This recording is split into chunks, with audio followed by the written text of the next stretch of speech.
Hello sir, welcome to social bus. Thank you Nihal. Sir, ఇప్పుడు global uncertainties వల్ల gold price అనేది ఇంకా పెరగాలి, కానీ ఇప్పుడు గోల్డ్ ప్రైస్ అనేది తగ్గుతుంది. సో ఇప్పుడు ఇన్వెస్ట్మెంట్ చేస్తే అంటే చాలామంది ఎప్పుడైతే ఇన్వెస్ట్ చేస్తారో మళ్ళీ తగ్గుతుంది. సో ఇప్పుడు ఇన్వెస్ట్మెంట్ చేయొచ్చు అంటారా, చేయకూడదు అంటారు గోల్డ్లో?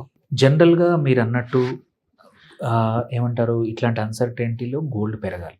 బట్ ఏమవుతుందంటే ఇప్పుడున్న పరిస్థితుల్లో ఈ యుద్ధం ఎన్ని రోజులు కంటిన్యూ అవుతుందో తెలియదు.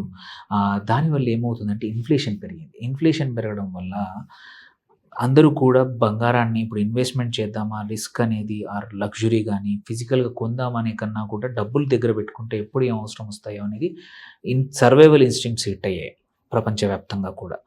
That is one. Second important thing, crude oil prices పెరిగాయి. ఓకే, అది పెరగడం వల్ల డాలర్ స్ట్రెంగ్తెన్ అయింది. చాలా రోజుల తర్వాత, నియర్లీ ఒక 1.5 year తర్వాత డాలర్ ఇండెక్స్ అనేది స్ట్రెంగ్త్ వచ్చింది against other currencies. So dollar index పెరగగానే ఏంటంటే ఇన్వెస్టర్స్ ఎవరైతే గోల్డ్ మీద ఇన్వెస్ట్ చేసే ఉన్నారో టెంపరీగా పెద్ద ఇన్స్టిట్యూషనల్ ఇన్వెస్టర్స్ అనేవాళ్ళు డాలర్ వైపు వెళ్తున్నారు. సో డాలర్ యాసెట్స్ వైపు వెళ్తున్నారు. ఓకే, ఆ లెక్కన చూసుకుంటే ఏంటంటే షార్ట్ టర్మ్లో ఎవరికైతే షార్ట్ టర్మ్ ఇన్వెస్ట్ చేద్దాం అనుకుంటున్నారో గోల్డ్ సిల్వర్ మాత్రం కొంచెం దూరంగా ఉంటే మంచిది, ఆర్ కాషియస్గా ఉండడం మంచిది. మీరు చూసినా సరే గోల్డ్ సిల్వర్లో స్పైక్ అసలు లేనే లేదు. ఇటు గోల్డ్ 1,60,000 ఆ ప్రాంతంలో, సిల్వర్ 2,60,000 ఆ ప్రాంతంలోనే ఉంది. సో ఈ అన్సర్టెనిటీ పోయి క్రూడ్ ఆయిల్ మళ్ళీ $80 కన్నా కిందికి వస్తే మాత్రం మళ్ళీ బంగారం ప్రైస్ పెరిగే అవకాశం ఉంది. అంతవరకు మాత్రం ఏంటంటే మీరు కొత్తగా ఫ్రెష్గా, ఇది గుడ్ ఆపర్చునిటీ యాక్చువల్లీ. ఈ పొజిషన్ అనేది ఇంకా కొన్ని రోజులు కంటిన్యూ కావచ్చు. క్రూడ్ ఆయిల్ పెరిగితే ఈసారి మాత్రం ప్రైస్ పెరిగిందంటే $120, $130, $140 అయితే బంగారం ఇంకా కొంచెం పడే అవకాశం ఉంది. ఇంకొకటి ఏంటంటే చాలామంది ఇన్వెస్టర్స్ అటువైపు కూడా మళ్ళారు. అటు క్రూడ్ ఆయిల్ వైపే కానివ్వండి, ఆయిల్ సెక్టర్లో కానివ్వండి, డాలర్ వైపు మళ్ళారు. కాబట్టి ఎప్పుడైనా సరే most of the transient traders కానీ ట్రాన్సియంట్ ఇన్వెస్ట్మెంట్ అనేది, స్మార్ట్ మనీ అనేది మూవ్ అవుతుంది ఏంటంటే ఎక్కడైతే షార్ట్ టర్మ్లో రిటర్న్స్ వస్తాయో వాళ్ళు కొంచెం ముందే తెలిసి ప్రెడిక్షన్తో వెళ్తారు. సో కొన్ని రోజులు సిల్వర్లో కానీ గోల్డ్లో కానీ ర్యాలీ రావడానికి టైం పట్టచ్చు. అన్ని కంట్రీస్ రిజర్వ్ బ్యాంక్స్ కూడా ఏంటంటే వాళ్ళ కరెన్సీని డాలర్కి పెగ్ చేయడానికి అండ్ ఇప్పుడు ఉన్న టైంలో లిక్విడిటీ పెంచుకొని crude oil except Gulf countries తప్పించి చాలా కంట్రీస్ ఇంపోర్ట్ చేసుకుంటాయి. జపాన్ కానివ్వండి, చైనా కానివ్వండి, they are dependent on crude oil imports. అలాంటప్పుడు గోల్డ్ మీద కన్నా కూడా డబ్బులు పెట్టుకొని ఎప్పుడైనా అవసరం ఉంటే క్రూడ్ ఆయిల్ పెంచుకోవడానికి ట్రై చేస్తారు. కానీ సో అందుకే షార్ట్ టర్మ్లో గోల్డ్ అండ్ సిల్వర్లో అట్లీస్ట్ ఇప్పుడున్న యుద్ధ వాతావరణం ఆగేంత వరకు అంత పెద్ద ర్యాలీ రాకపోవచ్చు. ఎక్స్పెక్టేషన్స్ ఉంటే కొంచెం టోన్ డౌన్ చేసుకోవాలి. మీరు ఎగ్జిట్ అవుదామన్నా సరే కొంచెం జాగ్రత్త. బట్ లాంగ్ టర్మ్కి still it's a good position to enter. I would still ఇక్కడ నుంచి ఎక్కడికో ఇప్పుడు 161 ఉన్న బంగారము 140కో 130కో పడుతుందని లేదు. ఎగ్జాంపుల్ చూస్తే ఇంకో న్యూస్ కూడా వచ్చింది.